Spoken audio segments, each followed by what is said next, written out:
Hello, good morning. Welcome everybody to What the F is Fentanyl. My name's Thomas Guerra. I am the founder and CEO, um, also a person in long-term recovery. I want to welcome everybody from all over. I know there's people logging in from all over the country and maybe some people from different countries. I'm going to get right into it to be mindful of your time. I want to make sure that I can tap into all the information I have here, and we'll get right to it. Make sure that everything's working here. If you do have questions, send them in the chat. And if I don't get to them now, we'll try to get to them in response later.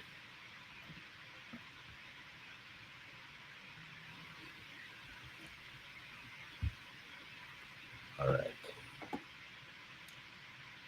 So, a little bit about our fentanyl. We are a nonprofit organization dedicated to saving lives through harm reduction. Um, we do this in a number of ways. We do street outreach, we do overdose prevention training, we do webinars like this one, um, and we do music festivals and we educate and distribute Narcan. And then for those folks that are looking for some help, some extra help, whether it's treatment or detox, we can link them to that. We don't provide that per se ourselves, but we can link them to that. Um, Help. And so, um, a little bit about 111 Project. I want to give a shout out to Michelle and um, putting this together and getting this event on the schedule. 111 Project is a drug and fentanyl awareness program, registered nonprofit organization dedicated to raising awareness about the dangers of fentanyl and combating its misuse. This case study aims to highlight the five key services offered by the program group in efforts to educate the public, prevent fentanyl-related harm, and support affected individuals. All right, so big shout out to 111 Project. They're doing great work. Um, and so a little bit about myself.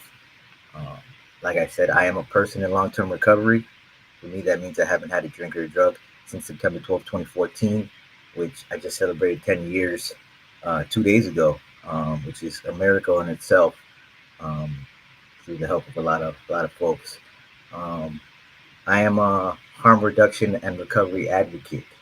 Right, I work in the recovery and harm reduction space to hopefully make some changes and save some lives. I've worked as a therapist. I have a master's in counseling. A little typo there. I'm a nonprofit leader, a father, and a son. These are some of the things that help me in what I do and helping others. As a disclaimer, I'll tell you what I am not. I am not a chemist. I'm not a doctor. I'm not an epidemiologist. These are some of the things that some of the folks that would know a little bit more about this issue than myself when it comes to the basic chemical makeup, and the effects on the health, right, and overall effects of on the whole country and the world. Um, but I'm going to do my best to explain some of the things in simple terms, so that we can know what we're dealing with fentanyl.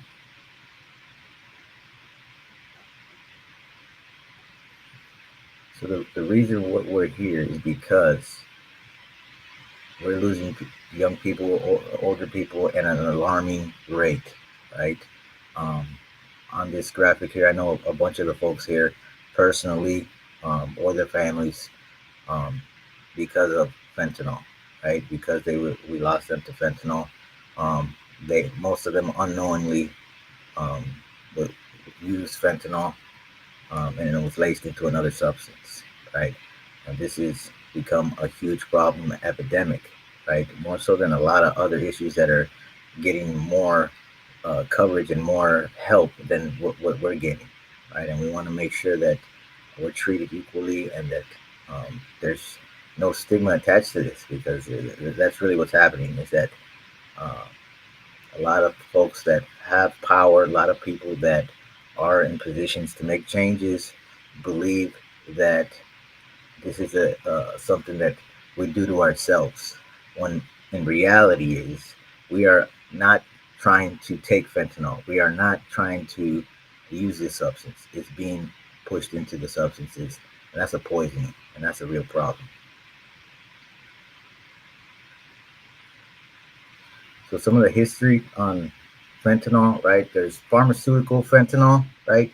And so it's important to note that there's a difference between the pharmaceutical fentanyl and the illicit fentanyl that's being pushed into the drug supply. Pharmaceutical fentanyl, has been around for quite a while. It was first synthesized by Dr. Paul Jensen, and the main purpose of fentanyl was for severe pain. You know, it was prescribed to manage pain. A lot of times it was used in for folks that have cancer, folks that have extreme pain, and it's been used in a medical setting for a very long time with um, good results and little dangers because of the amount of cautions taken. Right, there's a lot of people overseeing when somebody's given fentanyl in a medical setting, or even if they're prescribed fentanyl.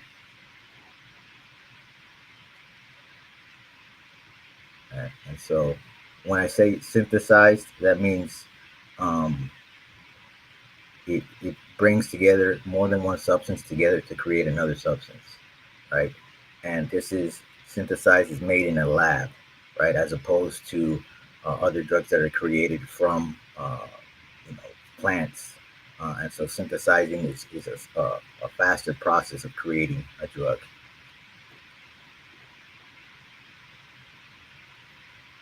Right? Some of the uses, right? So it initially was used through injection. More recently, it's been formed into a fentanyl transdermal patch, right? Kind of looks like this uh, by prescription, right? It's given a lot, especially after surgery and for advanced stage cancer. Um, and so it's patched onto the skin, and even after it's patched onto the skin, it takes about 8 hours to start taking effect, right? So it doesn't work right off the bat. It takes a while to go through the skin, um,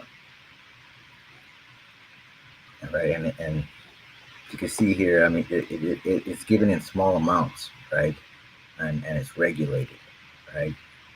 As opposed to illicit, where there's a very small amount that is very deadly. Um, and so the opioids, uh, fentanyl is an opioid, and it affects the opioid receptors, and it attaches onto the opioid receptors, and that what causes the numbing of the pain and the euphoric feeling. And so it's important to note when we're looking at pharmaceutical fentanyl, this is kind of where it's being made, right? There's chemists, there's professionals that went to school for a very, very long time that are creating this substance, right? In labs that look very clean like this. Um, and you have, you know, such regulations and everything that they follow. Um, and that's exactly what the medical grade fentanyl labs look like, right? And in a couple slides, I'm going to show you the illicit labs. But this is, you can be assured that there's accuracy, there's cleanliness, that they're following regulations, and that everybody that works in that lab is a professional chemist, and they take the proper precautions. And it's synthesized in a way that was created by Dr. Paul Jensen, right? That is specific to medical grade fentanyl.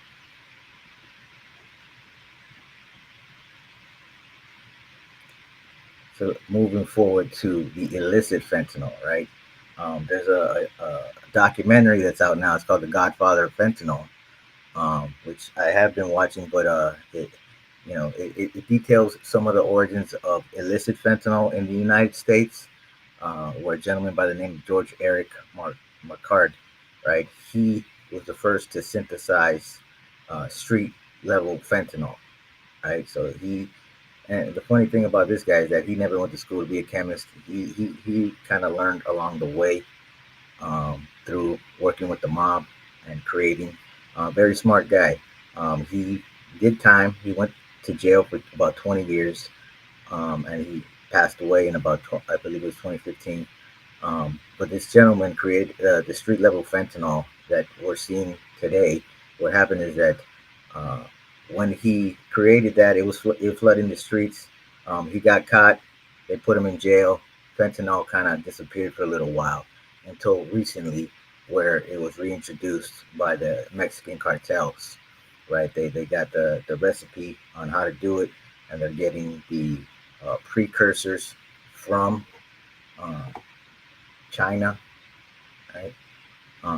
And they're creating in a similar way that this gentleman was. And so a lot of folks ask, well, like, why is fentanyl so popular, or why is it being flooded into the streets? Why fentanyl, right? Well, if you trace the origins of the opioid epidemic, right, it started with prescription pills, right, and then to heroin, and then to fentanyl, right. And it was a slow progression because people developing tolerances and the market developing a need for a more potent drug, right. It's more potent and it's easy to produce and ship, and because it's made in a lab, it is faster to be made. You don't need the fields of the poppy plant. Very dangerous because people know where these fields are. With the lab, you could pretty much create it anywhere. Um, it's particularly challenging to inspect the packages, right? So when you're transporting this, it's hard to detect. And then another one of the biggest things is that it takes a lot less money to create fentanyl as compared to other drugs like heroin, whereas 3,500 to make a kilo of fentanyl compared to 65,000, right, for a kilo of heroin, right? So it's money, um, more product, less money used to make more money, right? That's the main thing, and because of the potency of the drug.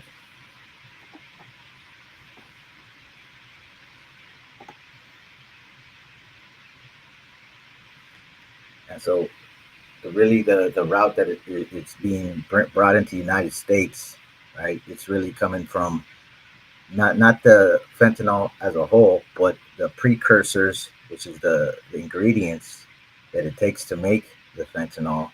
They come from China and they come in jugs, right? Where they go to Mexico. Mexican cartel picks it up in the jugs and all the different ingredients. Um, they have uh, so-called chemists that make it into fentanyl. None of these folks have a degree. None of them went to school. These are just guys that were taught how to do it, and they became the chemists. Um, and then once they manufacture that, they are either cutting it into pills or cutting it into powders, and bringing that to the United States.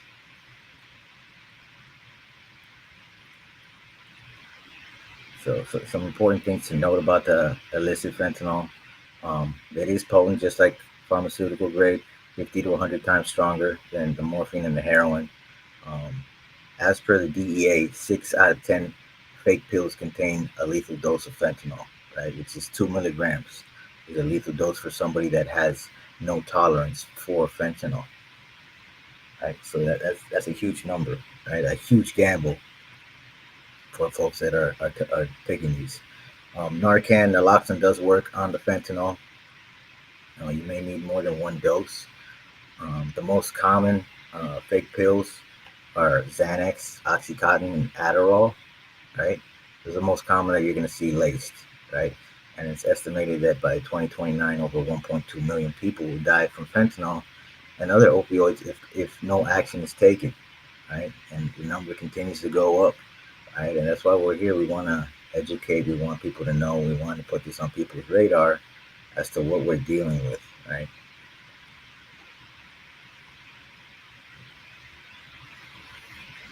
So fentanyl analogs, right? So basically, what that is that any substance has a chemical makeup made of certain substances together, right? Since fentanyl is synthesized with a bunch of other ingredients to become fentanyl, analog is a very similar chemical makeup, but with a couple things that are different, right?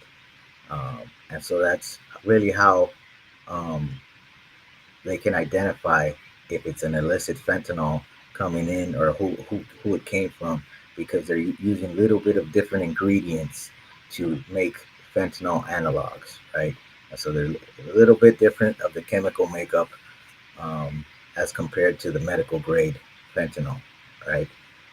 But it accidentally, some analogs are more potent than others, right? Some of them are very a lot like carfentanil is an analog, right? And so that's up to 500 times stronger than heroin.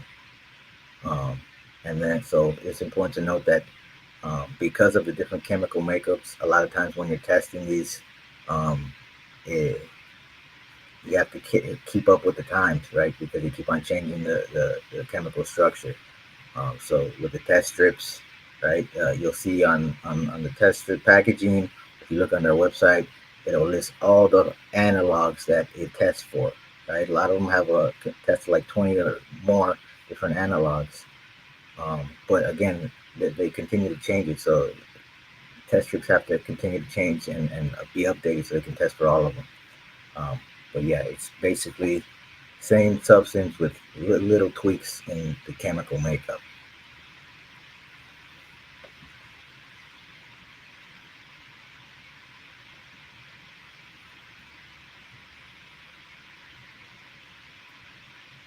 Some more info on the illicit fentanyl, right? A lot of times they come in pill form, right? Which, like I said, it's Xanax, OxyContin, and Adderall is most common.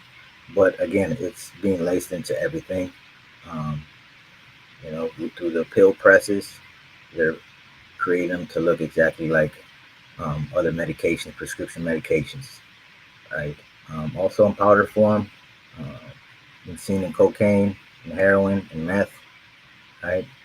Um, and then there are anecdotes of it being laced into cannabis, and vapes, um, but the risk compared to pill and powder and pill forms, are very low, right? And it's anecdotal, which basically means that there's cases being told, but it cannot be verified. Um, and so, not to say that it's not happening, but it's less likely to happen than in pill or powder form, right? So you do want to keep that on your radar. Um, but in the grand scheme of things, it's not as common as in pill and powder forms.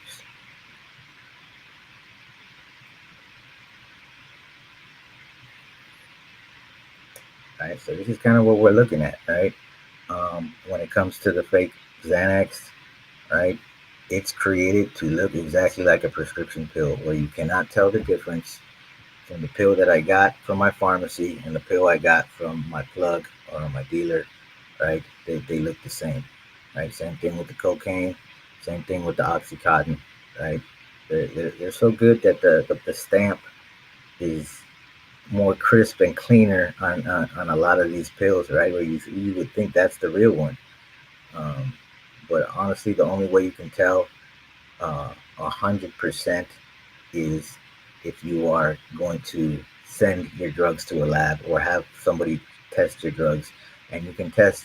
There are substances. There are these region tests. It's called a region test, and they're little drops that you mix into the substance, and then it changes colors, and then it can tell you what exactly is in this substance, right? And not everybody has access to that or has access to a lab, right? But the next best thing is going to be the fentanyl test strips, right?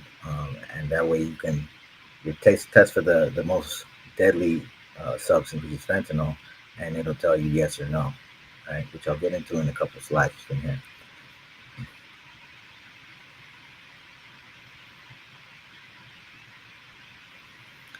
Right. And so when we're talking about illicit fentanyl, again, you saw the first picture from the pharmaceutical lab, right? Very nice, very clean. You got professional chemists that went to school for a long time to become a chemist.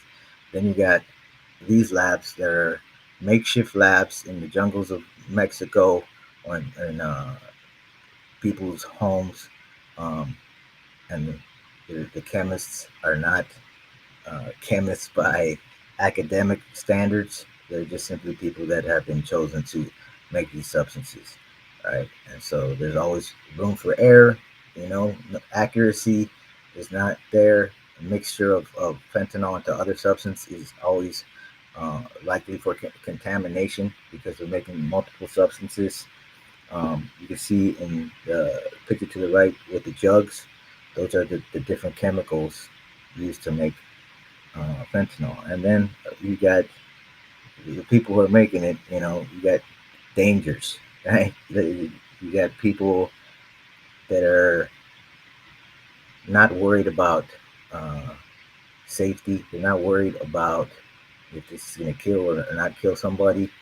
Um, a lot of these folks, they're trying to feed their families, or they're forced against their will to make these chemicals, right? To make fentanyl, right? So it's not something that they're wanting to do, uh, but they're being forced to, as opposed to the pharmaceutical labs.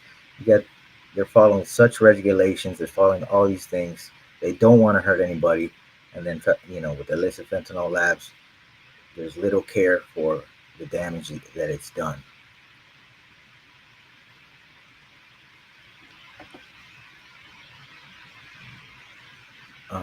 Some misconceptions about fentanyl is that um, simply touching it with your fingers will cause the overdose.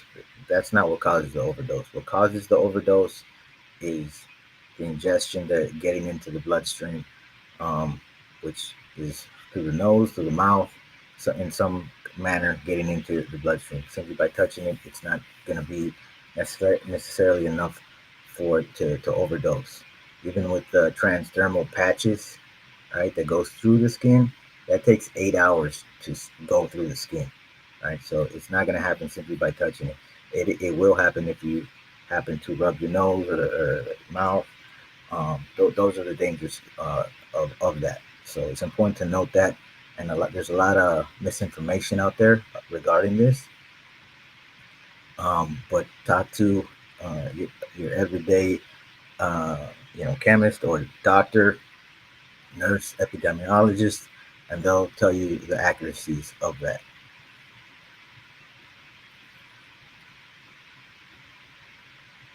Getting into how we can, be safer, right, through harm reduction methods, which a lot of folks gonna use.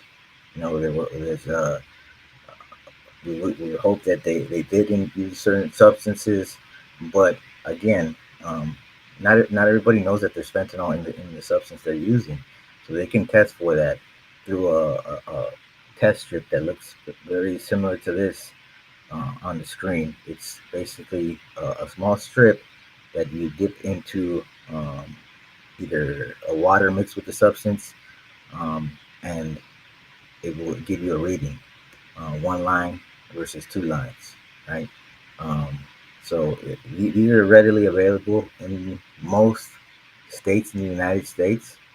I would check locally, but they're selling them on Amazon, and they're selling them on websites like Dance Safe or Bunk Police, um, and you can buy them in bulk, which is a lot cheaper. You buy them singles at a time, usually running about $1.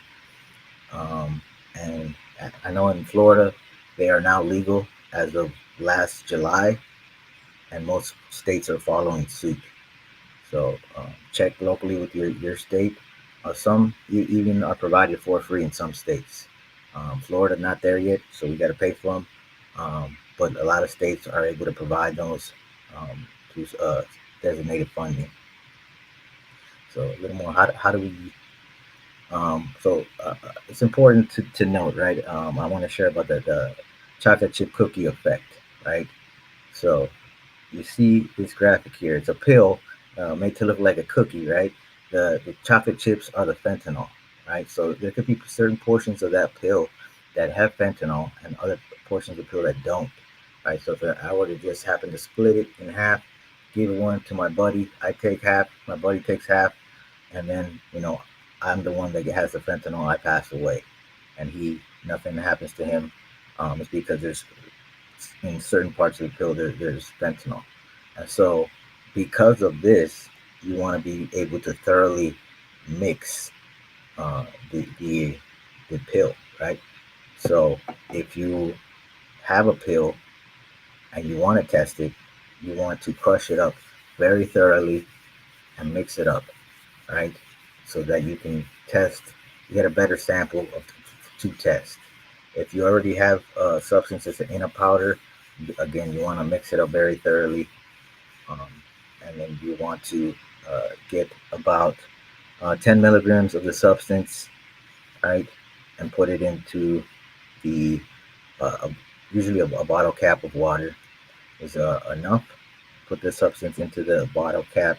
Make sure you mix it, and then you're gonna put the test strip into it up into the blue line. A lot of the different test strips come in different colors, but the same idea. Put it in for 15 seconds and then let it set for up to 3 minutes. It's gonna tell you a reading. One line positive for fentanyl, two lines negative for fentanyl. Most packaging will say it right on there, so you don't have to worry about remembering that. Usually it'll say on the packaging. And hopefully you'll make the better decision of not to take if it is positive for fentanyl. It is a huge tool in the fight against fentanyl and to be safe. And it's important to, if you know somebody's at risk, to provide the resources available. Of course, you want them um, to not use is the best option, but if that is not possible, you want to provide them with the resources available.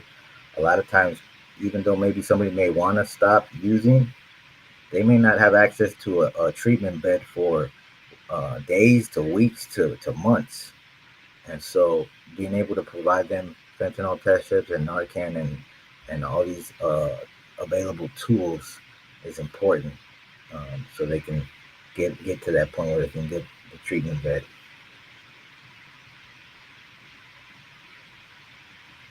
When it comes to the Narcan, naloxone, right? You want to um, know that it is available over the counter in the United States. It's available over the counter. Usually, it's going to run you about $45 to $55. Um, you can't get high off Narcan, so it's important. Don't try to just uh, use it for no reason. It is specifically to reverse an opioid overdose, right? And that's it. There's no other need for it. So um, try to store it room temperature. Do not put it in the fridge. Do not put it in a high temperature. Right? It's going to lose some of its potency. And I say that um, if we if carry it all the time. I have some on me at all times. Despite I know that it loses some of the potency, I keep some in the car as backup. Right? So, but that's not my main source. My main source is always on me. And and then also it has a shelf life of 3 to 4 years. That being said, it still works after the expiration date. So it may lose a small amount of potency, but it's still effective and important if that's all you have to use that, because it'll still be effective in helping reverse that overdose. So if all you have is expired, keep that, use that.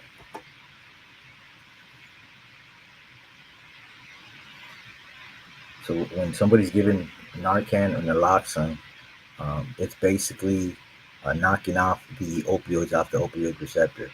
All of us have opioid receptor. Doesn't matter if we use or we don't use. Um, when somebody takes an opioid, right, whether knowingly or unknowingly, it's going to attach onto the opioid receptor. That's what causes the euphoric feeling. That's what causes the numbing of the pain. That's what ultimately causes the overdose. And so when somebody is given Narcan, naloxone is the active ingredient in Narcan, and so I interchange those words. It will knock off the opioids off the opioid receptor, right? As you can see in this graphic, it's going to take the place on the opioid receptor, and that's going to last for 30 to 90 minutes. When that 30 to 90 minutes is taking place, uh, that person will most likely experience withdrawal symptoms. Right? They're going to be saved. Their life's going to be saved, but they're not going to be feeling too good. They may be nauseous. They'll be throwing up, confusion. A lot of these things happening. They will be alive. Don't expect a thank you for saving their life. Maybe at a later point, uh, but they will be alive, and that's the whole goal of the Narcan. Um, when you give somebody Narcan, it usually takes about 2 to 3 minutes to take effect. That first one doesn't work, you can give another dose. But always call 911 because again, it's gonna wear off. So that person may overdose again after the 90 minutes.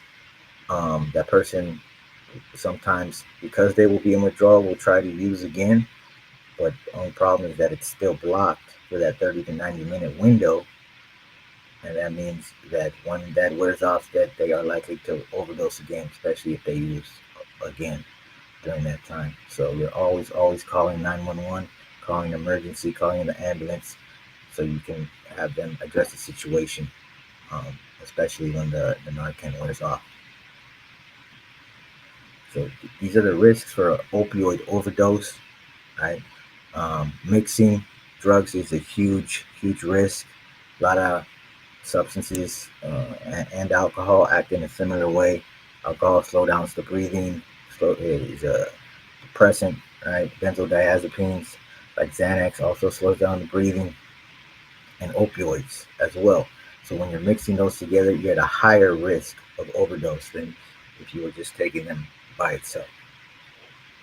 So the least risk is taking nothing, but um, other than that, you want to stick to one if you are going to use, and try not to mix because it's a higher risk. Low tolerance, right? So um, everybody has a different tolerance amount. So uh, not taking a lot initially because you don't know how you're going to react to a substance, especially if it takes 30 to 45 minutes to take effect, like when you take a pill, because you can't go back on that. So knowing that and knowing how you're going to react. Also, if you've been away from a substance for a certain amount of time, you were using 2 pills, right? I stopped using for 2 weeks, and then I try to go back to using those 2 pills. I'm at risk of an overdose because my tolerance has went down.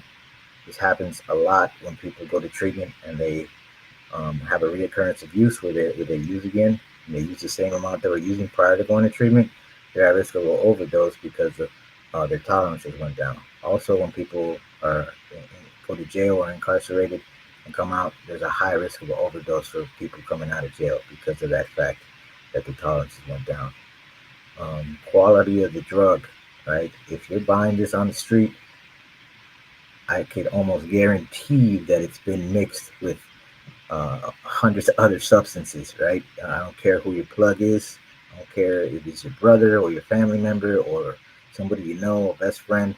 It's been cut because it's been in the hands of multiple people prior to getting into your hands, right? So the quality is always going to be mixed if you buy it on the street.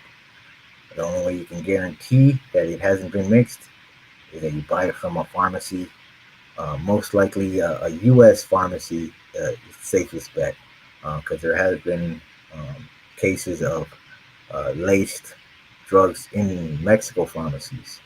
Right, so it's important to note that the only confirmed that you'll get what exactly what you're paying for is U.S. pharmacy. Using alone, make sure that you are not by yourself if you are going to use, because if you are by yourself, you can't use Narcan on yourself and you can't call 911 if you're overdosing. So simply being around other people will increase the likelihood of survival, right? Because they can administer the Narcan and they can call 911.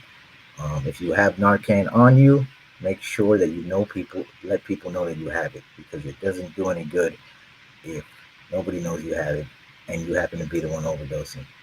Just let people know, hey, I got Narcan, I got it in my pocket, or I got it in the drawer. This is where it is if you need it.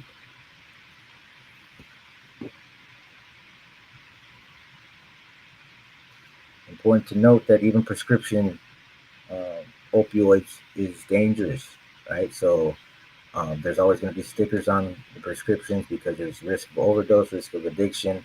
The dangers can be if the patient forgets their dose, they double the dose.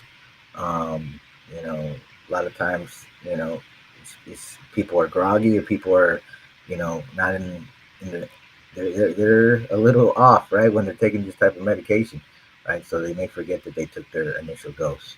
There could be a error in the pharmacy or the doctor with the dose amount. Um, and so a good doctor or pharmacist will always encourage you to get Narcan with an opioid prescription.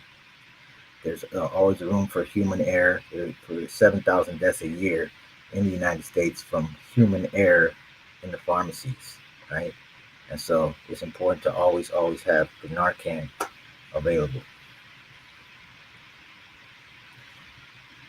Signs of an overdose. So when looking for opioid overdose, this is what you're likely to find is that they're not going to be responsive. You've been shaking them, trying to get their attention, and they're not responding to that. You're looking at their pupils, they're going to be pinpoint. So when you shine the light, take the light off, they're going to stay the same size, very tiny. You're going to listen for their breathing, put your ear to their mouth to listen for their breathing. They're either breathing very slowly or not breathing at all, right? You also look at the chest for how frequent it's rising, right? Uh, for normal persons, usually about 20 breaths per minute. For somebody that's overdosing, it's going to be 10 breaths per minute or less, right? And so you're looking for the breathing or the not breathing, and then you're looking at the lips, nails. It's going to be discoloration. For a light complexion person, it's going to be bluish color. For a darker complexion person, more of a grayish purplish color. That's the lack of oxygen to the brain, which causes that. So you'll see similar things if somebody's drowning. You'll see the discoloration. That's the lack of oxygen. And so once you look for those signs, you want to confirm for the responsiveness. Right? You can check for responsiveness by making a fist and rub it against the chest area, right, of that person very hard. Right? But the goal is for it to hurt. Right? To do it in a manner that you know it would hurt them. If they say, ow, quit it, that hurts, that's a good sign. They're not overdosing. But if they don't respond to that, it's likely that they're overdosing. Another test that you can do is squeezing the trapezius muscle here. That's basically how you see in the picture there. You're squeezing it very tight. Right? Even if you do it to yourself right now, you'll see how it hurts. So if you do that very hard to somebody and they don't respond to that, very likely it's an overdose. Once you distinguish this, you're gonna pull out your phone, right? Pull it out, call 911, put it on speakerphone, call 911, let them know it's a medical emergency. Person's not breathing, could be an overdose, right? Um, if you have somebody else there, have them call while you're addressing the situation, but immediately call 911 so they're on their way while you're addressing the situation.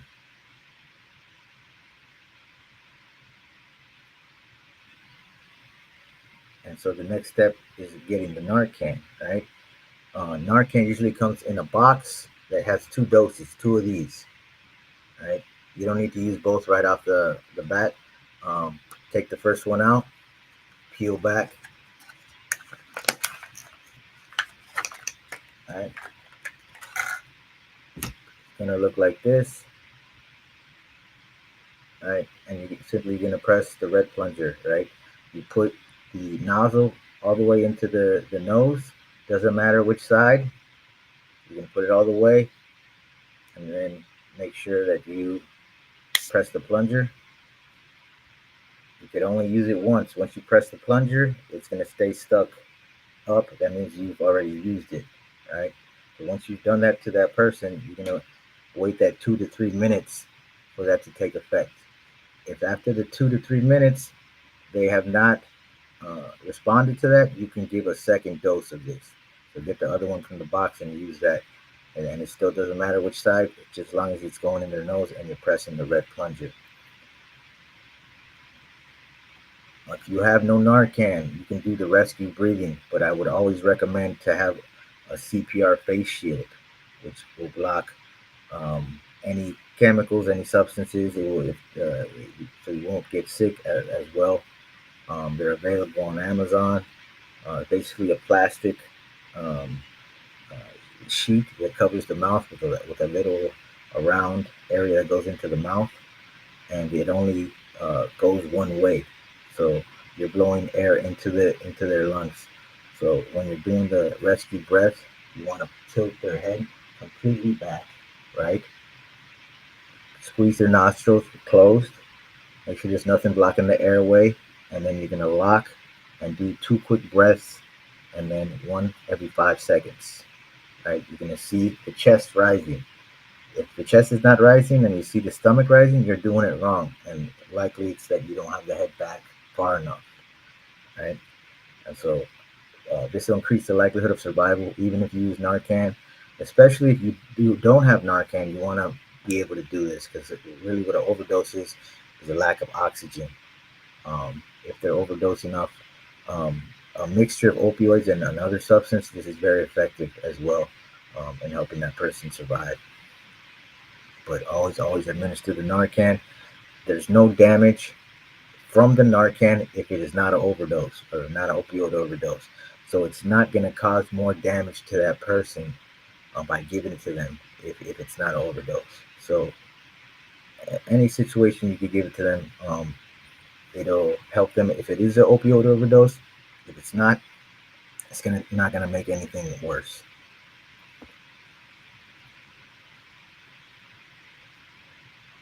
If you after you administer, and if you have to step away for any reason, or if you see them getting up, keep them in the side position like this, hand underneath the head, opposite leg over the other, because a likely uh, scenario will be that they will be throwing up. They'll be in withdrawal, and they may be throwing up.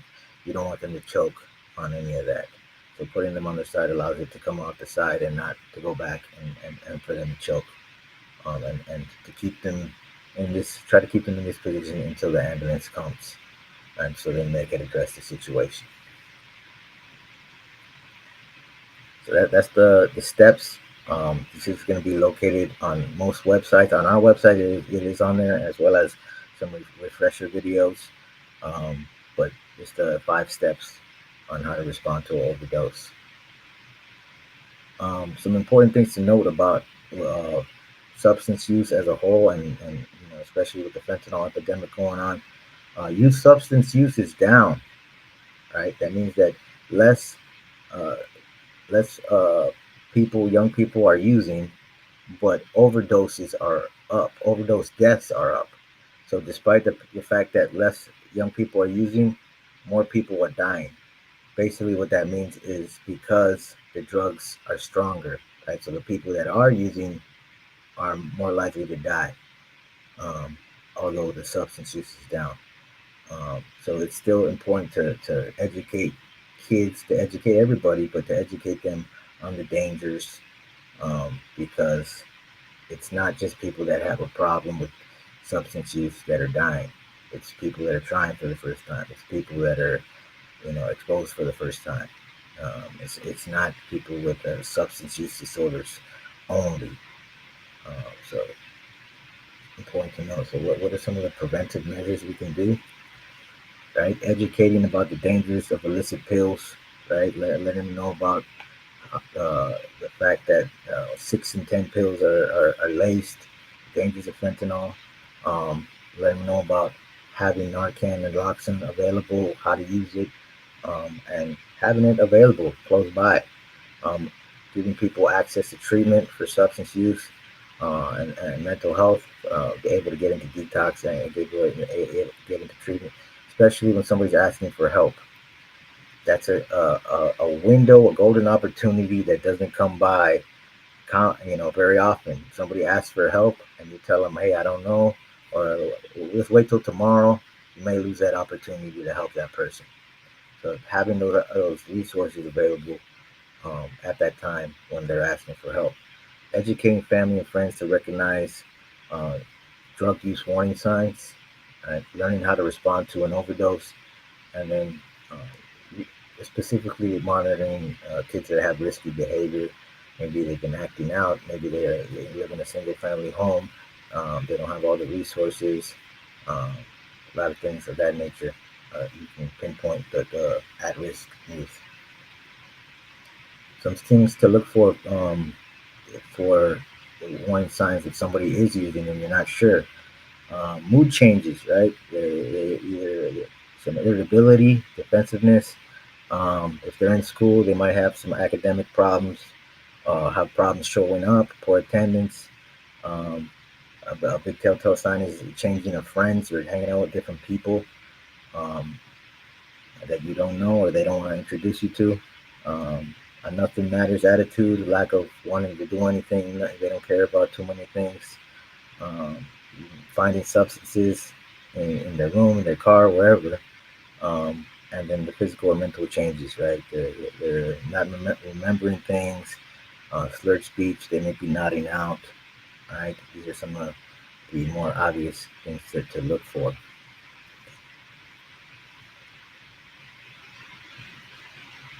Some other substances to be on the lookout for, right?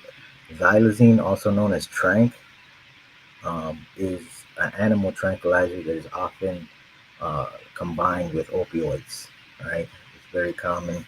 In the United States, it's very common now. I've seen like in places like Pennsylvania and Philadelphia, but it is here in Miami. It is in a lot of places. The problem with the xylazine by itself is that Narcan doesn't work alone on that. But it's important to note that in most cases, it's going to be mixed with an opioid. And so you absolutely want to use the Narcan, and that'll work on the opioid. They may still look like they're unconscious after, even if the Narcan takes effect, right? So you want to notice the breathing if the breathing comes back after you give the Narcan, because it could be that they're still unconscious from the xylazine.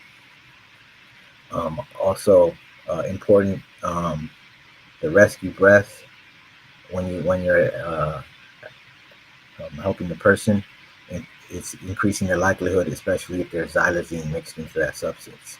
So always, I would recommend doing the rescue breaths as well as the Narcan, because there may be xylazine in that mixture of drugs. And then you have nitazines, right, which is being more common. It's a stronger opioid sedative. Um, I haven't had too much experience dealing with folks that use this, but I know it should be on our radar. It is an opioid, and I'm assuming that the Narcan will probably work, but it's going to be a large amounts, right? Because it is an opioid. The problem is that it is very potent, 500 times more potent than heroin. So that's something to be on the lookout to see if it's in your community or neighborhood. Um, but again, right now the dangers are fentanyl, right, and xylazine, and but it's always going to be a different substance, right? Along the way, before it was crack, now it's fentanyl. Things are going to change, but again, drugs are always going to be around, so we got to adapt to provide the best methods of prevention, treatment, and recovery support. Um, those are the main things that you can deal with. And then not to mention dealing with the policies of your community or your country. You know, a lot of policies um, are not very supportive of people who use drugs. It's very stigmatizing. People don't understand, and so it's up to people like you and me to advocate for people who use drugs, people who want to get help, people, families who are in need.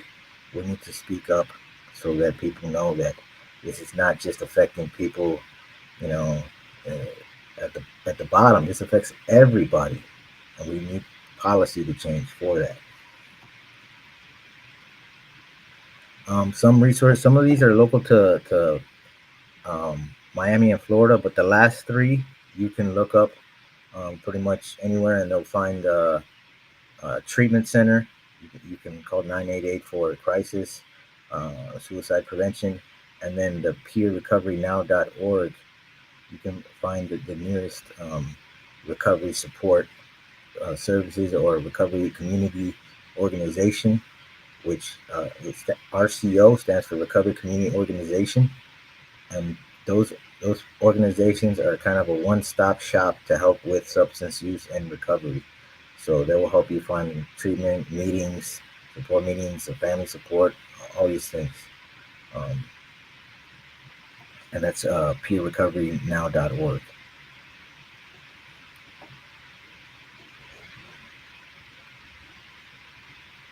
And so this QR code, right? You can scan that, and that'll find um, our website, videos, instructional videos on how to use the Narcan, instructional videos on how to use the test strips, some of our partner organizations, and our local events that are coming up and trainings that are coming up.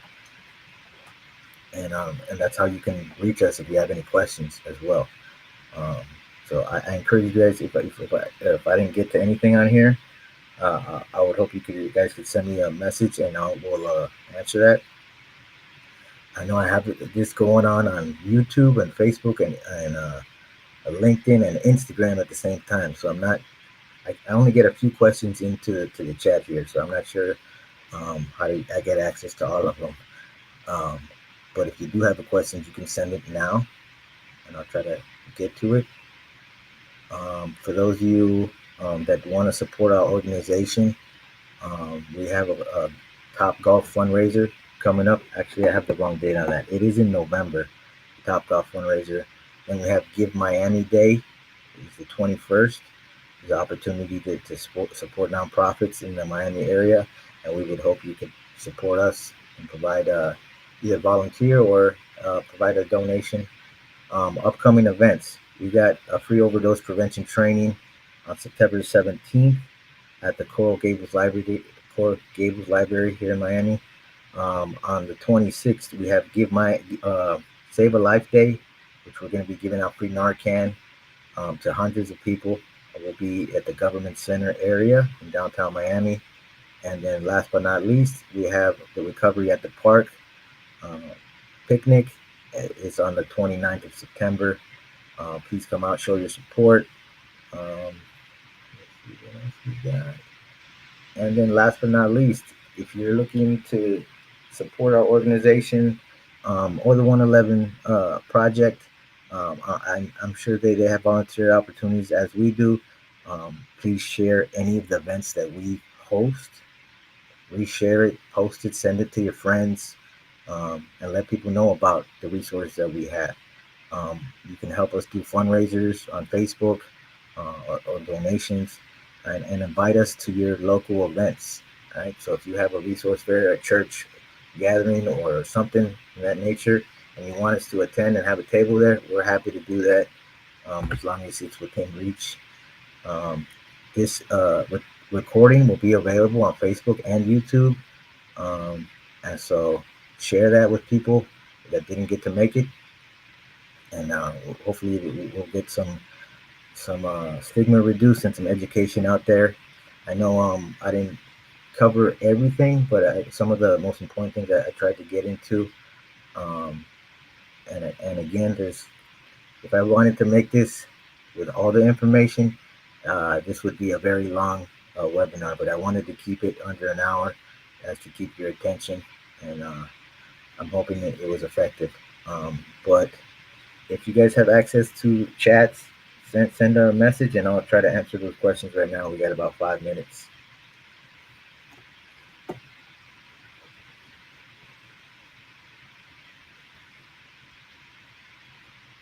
See if I have any questions here.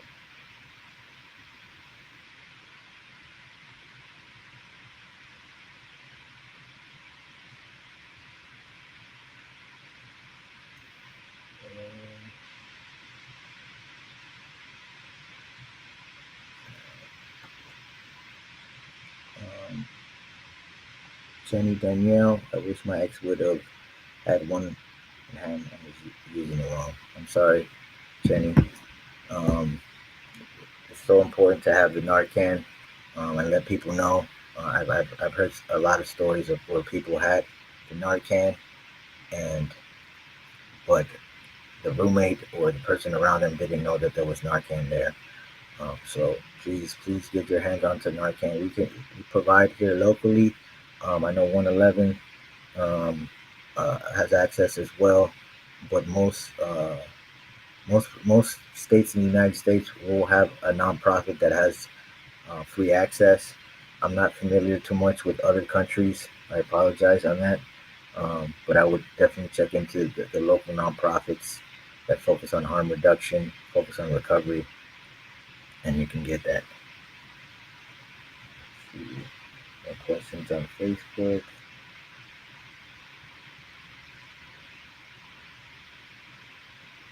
All right.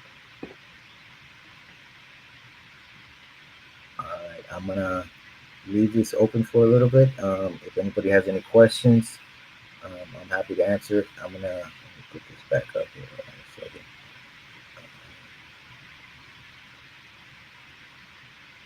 This is the contact information, fvent.org. You can send your questions to info@fvent.org or send us a DM on Instagram or Facebook, and we'll be happy to answer any question as it whether it's about this topic about fentanyl or whether it's about recovery, harm reduction, um, any of those things that I'm happy to answer. So please send your questions away. Um, anything on Instagram?